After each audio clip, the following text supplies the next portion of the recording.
Salut YouTube, aujourd'hui on se retrouve pour une nouvelle vidéo de test sur le jeu de Jaipur.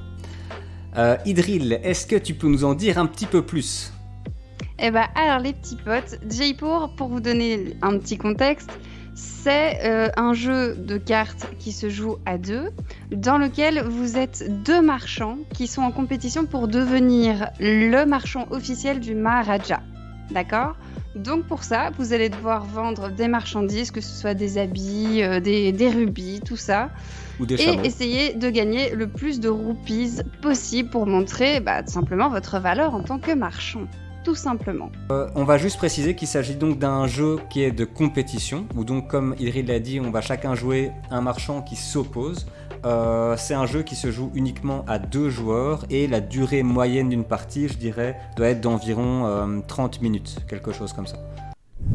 Alors voilà comment se présente le jeu au départ. Vous avez ici les jetons bonus, vous avez les sauts d'excellence, les 55 cartes et les 38 jetons des différentes marchandises qui composent le jeu. Le but du jeu, c'est d'obtenir 2 des 3 sauts d'excellence que vous voyez juste ici.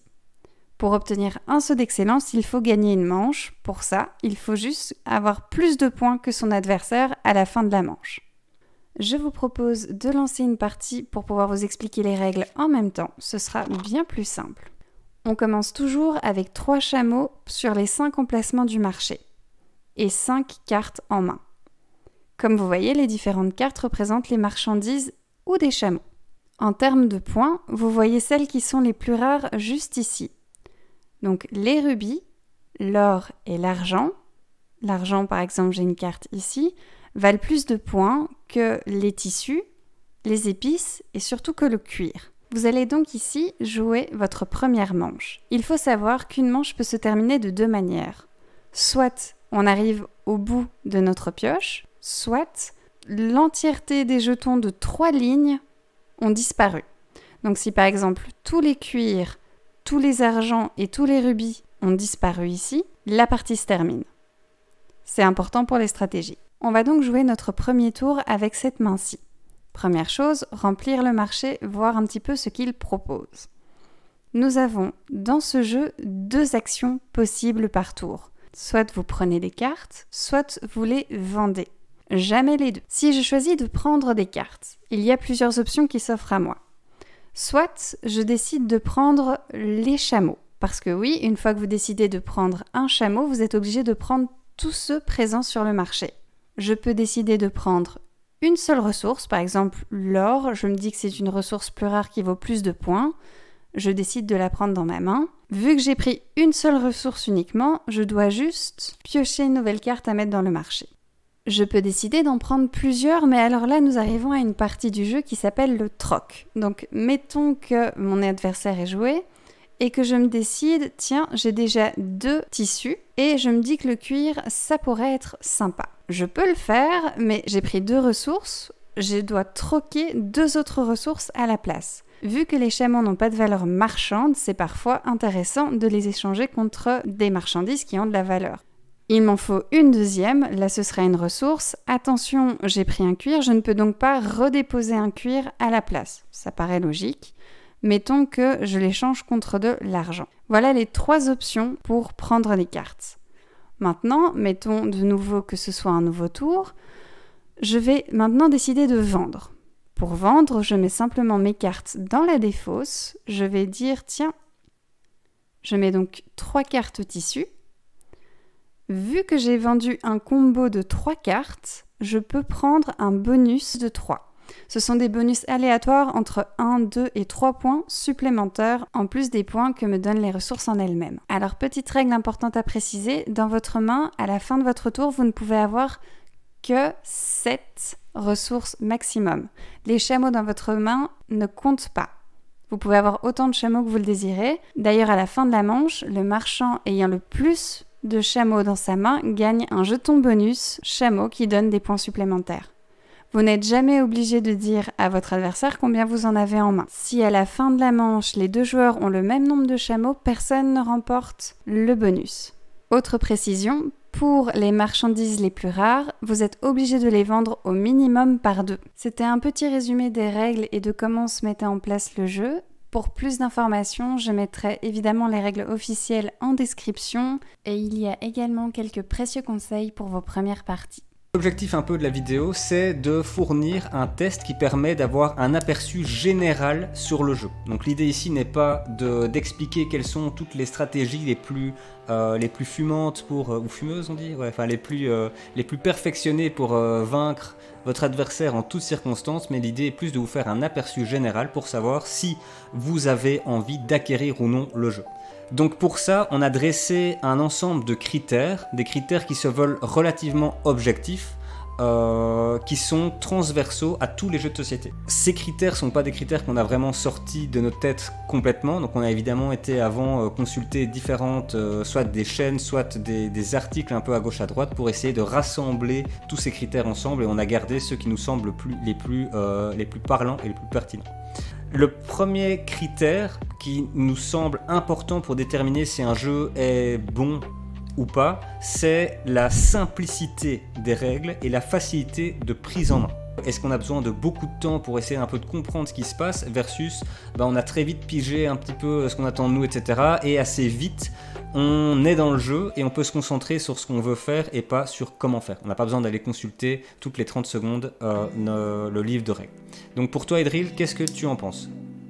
Alors moi je trouve qu'on comprend très vite le concept global, mais c'est vrai qu'il y a pas mal de toutes petites subtilités au niveau des stratégies, etc., qui sont difficiles à appréhender juste en lisant le livret. Je trouve que c'est plus facile de faire une partie de jeu, faut te dire « Ah merde, dans cette situation, en fait, j'avais pas compris à quel point ça, c'était chiant ou pas. » Ouais. Donc c'est assez simple dans le concept, mais les subtilités, ça demande un tout petit peu de temps. Mais après, c'est très agréable de ne pas avoir un jeu beaucoup trop simple. C'est ça. Et toi ? C'est ça, donc en fait, quand on parle de simplicité, il ne faut pas partir forcément du principe que plus c'est simple, plus le jeu est bon. Donc pour moi, le fait qu'il y ait des règles qui soient simples et faciles à comprendre, c'est vraiment un critère qui fait qu'un jeu est bon, mais évidemment, le fait qu'il y ait de la subtilité est quelque chose qui est intéressant. Parce que je veux dire, si on a vraiment un jeu qui est complètement le plus simple possible, c'est on tire une pièce en l'air et celui qui a face gagne et celui qui a pile perd. C'est très simple. Tout dépend du but du jeu aussi. Tu vois, si c'est un petit jeu apéro entre amis où t'as pas envie d'expliquer pendant 3 heures les règles, c'est très bien. Ouais. Et inversement, si c'est un jeu plus complexe, tu t'attends à ce que ce soit plus compliqué.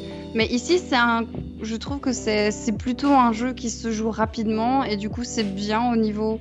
Ça me paraît être un bon ratio, quoi. Ouais, c'est ça. Moi, je trouve que on a pris, je dirais, 10-15 minutes pour lire les règles, un peu les capter, etc. Puis après, on a fait une première partie un peu de chauffe, où là, on a compris pourquoi est-ce qu'ils avaient précisé certaines règles.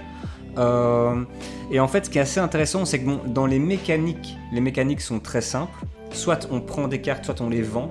Donc c'est très très facile à comprendre, mais à chaque partie, j'ai l'impression qu'on comprend un peu mieux, ah ok, il faut faire attention à ça en particulier. Et que quand je fais ça, ça a certaines répercussions qu'on n'aurait pas forcément pensé à l'avance. Et donc en fait, les développeurs du jeu ont un peu anticipé le fait qu'il y ait certaines subtilités à garder en tête et les ont spécifiées dans une section conseils dans les règles. Et c'est vrai que ces conseils sont intéressant à lire avant de faire les parties, même si on comprend après seulement pourquoi est-ce qu'ils sont vraiment importants. Donc de manière générale, on peut s'accorder sur le fait que c'est un jeu qui est plutôt simple, mais qui contient quand même certaines subtilités qu'on découvre en jouant. Et donc ça, c'est assez agréable.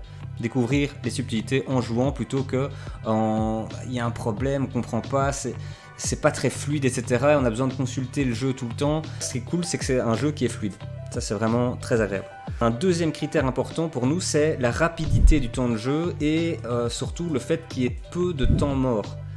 Enfin, par exemple, qu'on n'ait pas des tours de jeu qui durent très longtemps et que la personne en attendant attende en s'ennuyant, quoi, en faisant rien. Et donc, qu'est-ce que tu en penses par rapport à Jaipur ? Alors, je pense qu'on joue assez vite, donc on n'a pas le temps de se lasser le temps que le mec fasse toutes ses actions. Il n'y a pas énormément d'actions possibles, il y en a même que deux en fait. C'est soit tu prends des cartes, soit tu en vends. Donc ça va assez rapidement et je pense qu'elle est une manche, c'est quoi ? C'est 10 minutes ? Quelque chose comme ça ? Une manche, moi je dirais que c'est plus 15-20 minutes. Enfin, ça dépend. Ouais, moi j'aurais dit plus court. En fait, ça dépend aussi, parce que nous, on était en même temps en train de discuter en chat, etc. Et du coup, c'est vrai qu'on prenait peut-être plus de temps que si on faisait que jouer. Mais donc, effectivement, ouais, on va dire 10-15 minutes pour une manche. C'est ça, donc c'est un petit jeu qui se met facilement en place. Bon, après, en jeu IRL, il faut quand même le matos, mais ici sur Tabletop Simulator, ça se met très rapidement en place, on prend très vite les choses en main. C'est plutôt positif. Et toi, qu'est-ce que t'en penses ?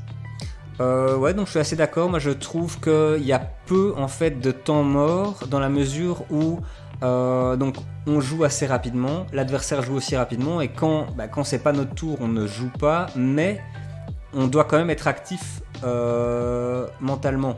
Parce qu'en fait, ce que fait l'adversaire a des répercussions très importantes. Par exemple, quelles sont les cartes qu'il pioche, quelles sont les cartes qu'il défausse. C'est des choses qui sont importantes à monitorer dans la mesure où ça permet d'estimer plus ou moins les probabilités que les cartes qu'on veut vont arriver ou pas. Donc ça veut dire que moi, je ne l'ai pas ressenti de temps mort. Vraiment, je veux dire, même quand je jouais pas, j'étais actif, quoi. Donc pour moi, ça, c'est un côté qui est très positif. Mm-hmm. Un autre critère important, c'est le fait d'avoir plusieurs stratégies possibles. Donc il y a certains jeux pour lesquels on a une stratégie dominante et le but c'est de la maximiser, et c'est celui qui le maximise le mieux ou qui a le plus de chance dans la manière dont les choses se mettent en début de partie qui va remporter la game. Et c'est pas forcément le plus agréable, je trouve. Moi, je trouve ça assez chouette quand on peut se dire, soit en début de partie, soit de manière très réactive pendant la partie en fonction de ce que l'autre fait, quelle stratégie on va essayer de maximiser.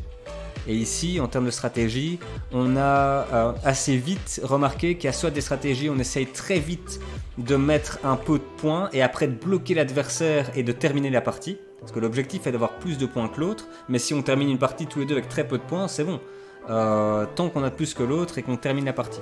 Soit il y a d'autres stratégies qui consistent à essayer d'accumuler, d'essayer de faire des gros combos en un coup et d'accumuler en un seul tour de jeu des grosses quantités de points. Et c'est intéressant que moi en fait j'avais commencé certaines parties en me disant je vais essayer d'accumuler beaucoup, mais en fait à un certain moment on se dit je peux pas continuer comme ça, sinon je vais me faire écraser, et du coup il faut changer en cours de route les stratégies, et ça je trouve que c'est assez intéressant. Il y a aussi l'importance, la place de l'aléatoire. Donc dans quelle mesure est-ce que l'aléatoire a une grande place? Donc par exemple, un jeu pour lequel l'aléatoire a beaucoup de place, c'est la bataille. En gros, il n'y a que l'aléatoire, il y a zéro skill, par rapport à des jeux dans lesquels il y a très peu d'aléatoire et beaucoup de skill, comme les échecs, par exemple. Donc, ici, Idril, toi, tu as l'impression que l'aléatoire joue dans quelle mesure, plus ou moins, entre ces deux extrêmes?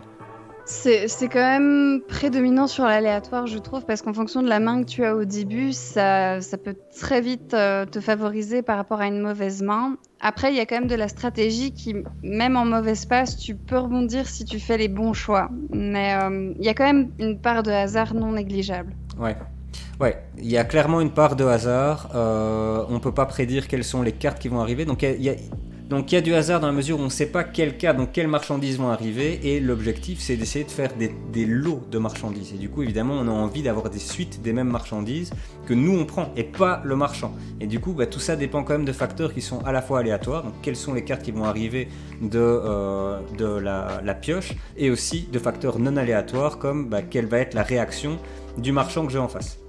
Un autre truc aléatoire, c'est que quand on réussit à faire des lots, on va gagner des jetons bonus, et ces jetons bonus vont nous donner un nombre de points qui est dans une certaine mesure aléatoire aussi, mais elle est quand même contrainte, et je pense que c'est une bonne manière de voir comment fonctionne Jaipur de manière générale. C'est un peu comme ça. Donc il y a l'aléatoire, c'est important, mais c'est plutôt une bonne chose, je pense, parce que ça permet aussi d'avoir de la rejouabilité et d'être réactif, et donc de ne pas tout planifier en début de partie. Parce que si on a zéro aléatoire, on peut très bien décider en début de partie, ok, je sais exactement ce que je fais à quel tour, et je vais tester si ma stratégie sera meilleure que celle de l'autre. Un autre critère que moi je trouve assez important pour savoir si un jeu est bon ou pas, enfin quand on dit un jeu est bon, c'est un jeu qui donne envie d'y rejouer, simplement, c'est l'apprentissage au fur et à mesure des parties. Et moi, c'est un truc qui est vraiment important pour moi, pour les jeux, c'est que quand on fasse une partie, qu'on gagne ou qu'on perde, on comprenne un petit peu pourquoi, et qu'on commence à se dire il y a tel truc que j'avais pas pris en compte, et en fait c'est vachement intéressant, et je pourrais essayer d'exploiter ça à mon avantage par telle ou telle stratégie. Et ça, c'est ce que je préfère. C'est quand je fais une partie, j'apprends un truc, et du coup je dis prochaine game, je fais une grosse stratégie comme ça, et en général je me plante, mais en tout cas l'idée, essayer de faire ça, c'est vraiment un truc que j'aime le plus. Bah, c'est quelque chose qu'on retrouve dans Jaipur, je trouve. Hein. Tester des stratégies, tu dis ah là j'ai été trop grid ou là ça m'a prévalu quelque chose de ça. Enfin. Carrément. Ma première partie, j'ai appris la valeur des chameaux, qui à la base n'ont pas vraiment de valeur, mais en fait ça a de la valeur dans la mesure où ça va déterminer la quantité de cartes qui vont arriver par la suite. Et du coup, quand on attend vraiment beaucoup certaines cartes, le fait que de forcer l'autre joueur à prendre tous les chameaux et de devoir remplir toutes ces cartes manquantes augmente la chance qu'on a d'avoir des cartes qui nous intéressent. Donc les chameaux, c'est important. On n'y pense pas toujours, les chameaux, mais... Et la deuxième partie, ce que j'ai le plus appris, c'est aussi la valeur d'essayer de bloquer son adversaire. Ça paraît un peu idiot, mais moi au début, j'étais plus vraiment essayer de maximiser mes trucs, etc., sans trop me soucier de ce que l'autre faisait. Et voilà, donc je dirais erreur. que... Ouais, c'est ça, essai-erreur, moi c'est comme ça que je préfère apprendre, et j'adore que des jeux permettent de le faire en jouant, plutôt qu'en demandant d'aller reconsulter des livres de règles, etc. Ça amène tout ça à un critère un peu peut-être plus général, qui est celui de la rejouabilité. Dans quelle mesure est-ce que quand on a fait une partie, toutes les parties se ressemblent et du coup on n'a pas forcément envie de rejouer, versus dans quelle mesure est-ce qu'il y a un intérêt à faire des nouvelles parties. Bah, clairement là ça donne envie de rejouer pour justement, vu que tu apprends de plus en plus quand tu joues, à chaque fois tu as envie de te dire tiens si je mets ça d'application ou tiens si cette fois j'essaierai de faire une stratégie un petit peu différente. Il y a une rejouabilité qui est quand même présente. Ouais. Ça t'appelle à rejouer, moi je trouve. Ouais, je suis d'accord. Moi c'est clairement un jeu, on fait une partie, on a envie d'en faire une. On a envie de comprendre. Maintenant, je ne sais pas combien de parties il faudrait que je fasse dans un laps de temps assez court pour que j'ai l'impression un peu d'avoir fait le tour ou d'avoir développé mes stratégies ou en tout cas mes règles de décision, parce que moi c'est toujours comme ça que j'essaie de fonctionner, c'est d'arriver jusqu'à un endroit où j'ai des règles de décision où j'ai plus de surprise en me disant ah bah ok là dans ce cas là je sais que c'est ça que j'ai intérêt à faire, même si ça marchera pas forcément parce qu'il y a une part d'aléatoire, on peut pas prédire forcément toutes les cartes qui vont arriver, mais on sait que compte tenu des informations que j'ai en ce moment, à ce moment précis, c'est ça la meilleure décision possible. C'est sûr que c'est pas un jeu qu'on va acheter, faire une partie, après on va l'oublier. C'est sûr que non. Ça, on va faire 10-15 parties au moins. Maintenant, on va passer à des critères qui sont presque un peu plus psychologiques. Donc par exemple, il y a un critère que je pense qui est assez important, c'est simplement l'état dans lequel met ce jeu. Donc il y a un état de tension qu'on peut avoir dans certains jeux versus d'autres pas. Il y a des jeux qui sont très posés, il n'y a pas de surprise, il n'y a pas d'attente, il n'y a pas de frustration. Et donc dans quel état de tension? Et donc quand je parle de tension, je ne parle pas de tension qui est forcément négative, mais c'est vraiment qu'est-ce qui va se passer quoi. Quand on va retourner cette carte, qu'est-ce qui va se passer? Et vraiment le fait d'être happé dedans, je pense que c'est un critère qui est vraiment important. Et toi, Idril, comment tu as ressenti, comment tu as vécu cette expérience de jeu? C'est un jeu plutôt chill. Après, il y a quand même un peu de suspense en fonction de tiens, est-ce que ma strat a fonctionné? Ah tiens, est-ce qu'il va avoir la carte qu'il faut surtout pas qu'il ait ou que je dois absolument avoir? Donc je trouve que c'est un jeu chill, mais avec une petite pointe de tension positive. Ouais. Moi je dirais ça. C'est pas Jungle Speed où t'as une tension presque négative tellement t'assommes les gens avec ton totem, mais... Ouais, c'est pas Keep Cool. Je sais pas si vous connaissez ce jeu, on en fera peut-être une fois. Il s'appelle Keep Cool et c'est vraiment le jeu qui... Bah voilà, ils ont pas choisi ce nom-là pour rien, mais l'objectif c'est... Enfin, tu pètes des plombs. T'es énervé. Ouais, c'était hyper vénère. Et donc, ouais, je suis assez d'accord. Moi je trouvais que c'était très chill d'y jouer, alors que c'est un jeu qui est très compétitif. 1v1, c'est des trucs qui peuvent être parmi les plus stressants, je trouve. Vraiment des 1v1, c'est très confrontant d'une certaine manière, mais l'expérience est vraiment cool parce que les mécaniques sont sympas et parce qu'on sait qu'elle est aléatoire aussi. Et quand il y a de l'aléatoire, et comme tout n'est pas imputable seulement au skill, si tu perds, c'est pas forcément que t'es moins bon que l'autre quoi. Et donc il y a un aspect comme chance, ça. Ouais, il y a un truc qui fait que si tu perds, ça, ouais, bah, évidemment t'as envie de gagner, mais si tu perds, t'es pas ta fierté n'en prend pas trop, ouais. Ouais, c'est ça. Mais il y a quand même une tension. C'est vrai que c'est non négligeable. Ouais, il y a quand même une tension. À la fin, je m'étais dit, bon, là, j'ai essayé de tout miser. C'est ma seule manière pour pouvoir essayer de me sortir de ça, c'est qu'il faut que dans les 3 prochaines cartes, il y en ait une comme ça qui sorte. Et donc à ce moment-là, j'attendais vraiment chaque carte qui se retournait. Et donc, il y a de la tension, mais c'est la tension qui est positive, quoi. C'est un truc, ça va pas nous empêcher de dormir après. Peut-être un dernier critère un peu objectif dans la mesure où c'est des choses qui peuvent être comparées à d'autres jeux, c'est dans quelle mesure est-ce que c'est un jeu qui va promouvoir vraiment des interactions entre les joueurs, parce qu'il y a certains jeux où que ce soit en coopératif ou en compétitif, où en fait chacun fait un peu sa popote de son côté et à la fin on se réveille et on compare les résultats, mais pendant la partie on n'est pas, j'ai oublié comment s'appelle ce jeu, mais il y a des jeux comme ça où on construit un peu sa planète. On essaye de faire des planètes qui sont les plus grosses possibles, en respectant un ensemble de conditions, mais chacun les fait sans vraiment regarder ce que les autres font, parce que ça n'a pas de répercussions. C'est pas comme des Seven Wonders où, bah ouais, t'as quand même intérêt de voir est-ce que le mec il est en train de rusher la science. Enfin, c'est pas un truc où ce que font les autres ont beaucoup d'implications sur ce que nous on fait. Bah, je pense que si tu n'as pas un regard sur le jeu de l'autre, tu te laisses très vite, soit tu vois pas comment tu pourrais le bloquer, tu vois pas la fin de ta partie, donc ça tombe comme ça s'est passé pour la partie précédente. Tu pensais avoir encore un tour pour pouvoir blinder vendre, c'était pas le cas, et ça t'a coûté quand même pas mal de points, donc c'est un jeu où tu as intérêt à être attentif tout au long de la partie, mais sans pour autant te prendre une attention qui est fatigante. Je sais pas si tu vois ce que je veux dire. Il y a des jeux, tu as l'impression que tu dois surveiller 3-4 joueurs par rapport à plein de choses. Là, c'est quelque chose de confortable. Énorme, C'est ça, c'est pas une charge mentale trop importante, c'est confortable, mais elle est quand même présente, donc tu restes actif, et ça, c'est assez positif, je trouve. Effectivement, je trouve qu'en termes d'interaction, c'est quelque chose où l'interaction est vraiment hyper importante, parce que c'est de la compétition de marché où ce que l'autre fait va avoir des répercussions sur ce qui est disponible pour toi, sur tes plans, quoi. Est-ce que tu vas pouvoir vendre tes lots, etc. Et est-ce que l'autre, t'as l'impression que l'autre est conscient que t'es en train de miser sur telle stratégie, etc. Donc l'interaction est clairement au centre du jeu, donc ça c'est clairement... Gros point positif pour moi en tout cas. C'est quelque chose que j'apprécie. Juste un récap en disant, c'est un jeu qui est simple, qui est très fluide, un jeu qui est très interactif et assez compétitif, mais qui n'amène pas à une tension hyper négative dans le jeu. Donc c'est une expérience de jeu qui est assez positive et il y a beaucoup de rejouabilité possible. En termes d'immersion, moi en fait je trouve ça très bien, moi je trouve ça très simple, mais je trouve que ça marche quoi, simplement.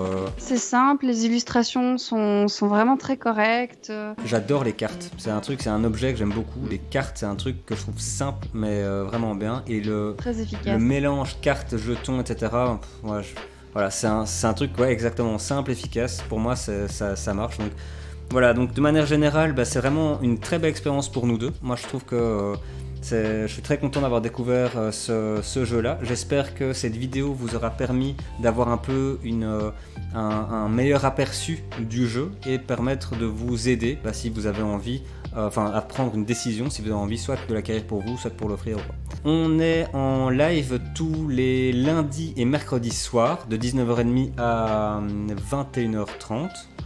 Et le samedi matin de 10h30 à 12h30. Et donc nous, ça nous ferait vraiment super plaisir que vous venez nous voir pour dire coucou, c'est quand même plus sympa qu'on joue ensemble. Et donc parfois on organise évidemment des jeux de société où on va jouer entre communautés. Avec les viewers, bien sûr. Voilà. On va aussi essayer d'organiser des tournois, etc.